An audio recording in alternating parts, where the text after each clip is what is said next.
Ak nepoužívaš klzové priemery správne, vstupuješ neskoro alebo vystupuješ zle. Mnoho traderov používa EMA a vysvetlím, prečo fungujú a ako ich používať správne. V tomto videu sa pozrieme na to, čo sú EMA a prečo sú také dôležité, na čo skutočne slúžia a na čo nie, ako ich správne nastaviť a ako ich používať na lepšie vstupy, výstupy a manažment tvojho obchodu. A ako vždy, ešte predtým než začneme, pridaň sa do mojej telegramovej komunity, kde znám svoje obchody a možné vstupy. Odkaz nájdeš v prvom popise videa alebo naskenuj QR kód. Poďme na video.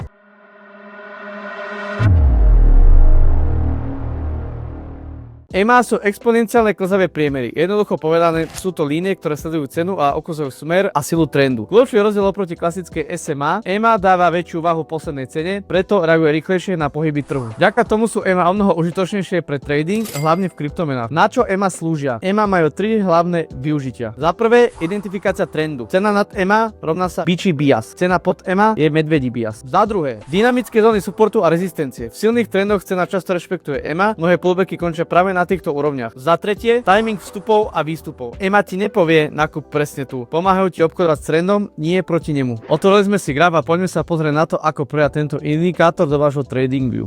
Klikneme na Indicators. Ďalej, čo spravíme, že napíšeme EMA.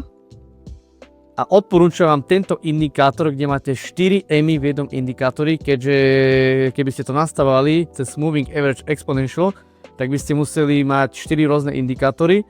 A tým pádom vám to zaberá sloty, ak nemáte predplatené lepší balík tradingu. Takže odporúčam vám tento komunitný indikátor, kde sú presne tieto EMI nastavené. Iba kliknete a vidíme, že sa nám zobrazili 4 EMI.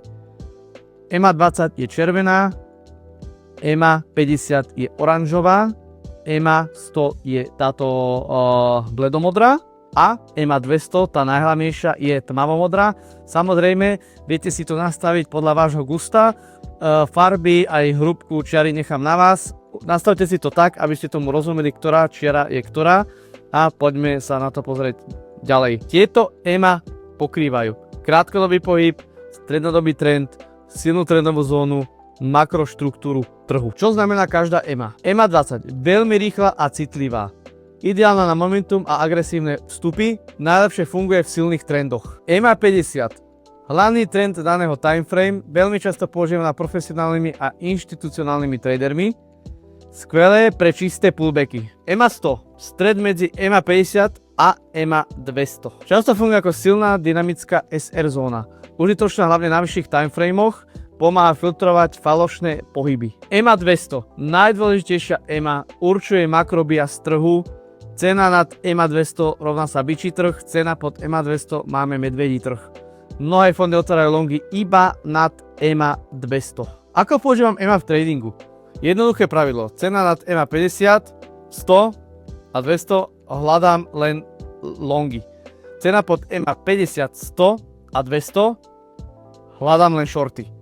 Už len toto ti odstráni množstvo zlých obchodov. Pullbacky z EMA, jeden z najpožitejších setupov, jasný trend, cena sa vzdiali, následne sa vráti k EMA 20, 50 alebo 100. Reakcia plus potvrdenie sa rovná vstup.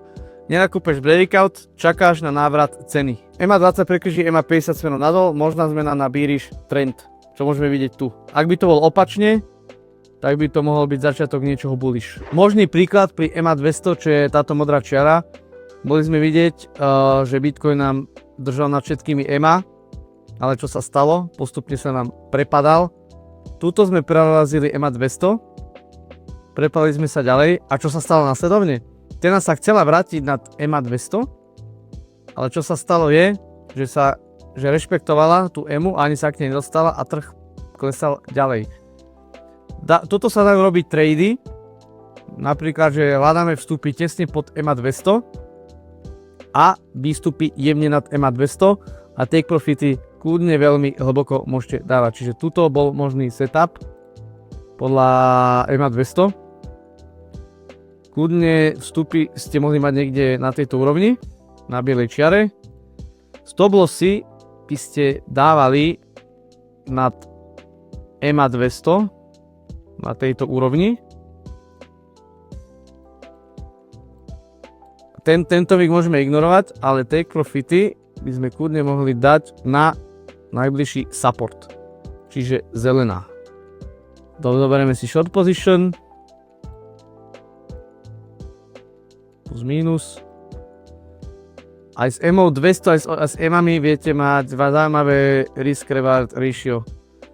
Približne risk reward ratio 4. Nie je to 4,31, není mi to správne natiahnuť, takže risk reward ratio máte 4. Takže vždycky, ak sa to chce vrátiť k EMA 200, je pravdepodobne, že sa trend otočí, ako to vidíme na tomto krásnom príklade. Najčastejšie chyby pri používaní EMA. Trhu bez smeru ti EMA budú brať peniaze. Nepotrebuješ 8 klesavých priemerov, viac čiar sa rovná viacej chaosu, používaj EMA 20, EMA 50, EMA 100 a EMA 200. Ale ja osobne najviac využívam iba EMA 200. EMA sú zóny nie presnej úrovne. Cena ich môže mierne preraziť a vrátiť späť. Ísť proti EMA 200 bez skúsenosti znamená obchodovať proti hlavnému trendu. Takto by sa EMA mala používať. EMA 200 makrobias, najhlavnejšia EMA. EMA 100 silná trendová zóna, EMA 50 štruktúra a pullbacky, EMA 20 načasovanie. Vždy ich je dobre kombinovať s štruktúrou trhu, supportom a rezistenciou a likviditou. Nikdy nie samostatne. Ak máš otázky a chceš vedieť všetky moje analýzy alebo možné vstupy, naskenuj QR kód na obrazovke alebo klikni na prvý odkaz v popise a pridaj sa do môjho telegramu. Nezabudni sa prihlásiť na odber, aby ti nešiel žiadny nový obsah a daj like, ak sa ti toto video páčilo. Uvidíme sa na budúce.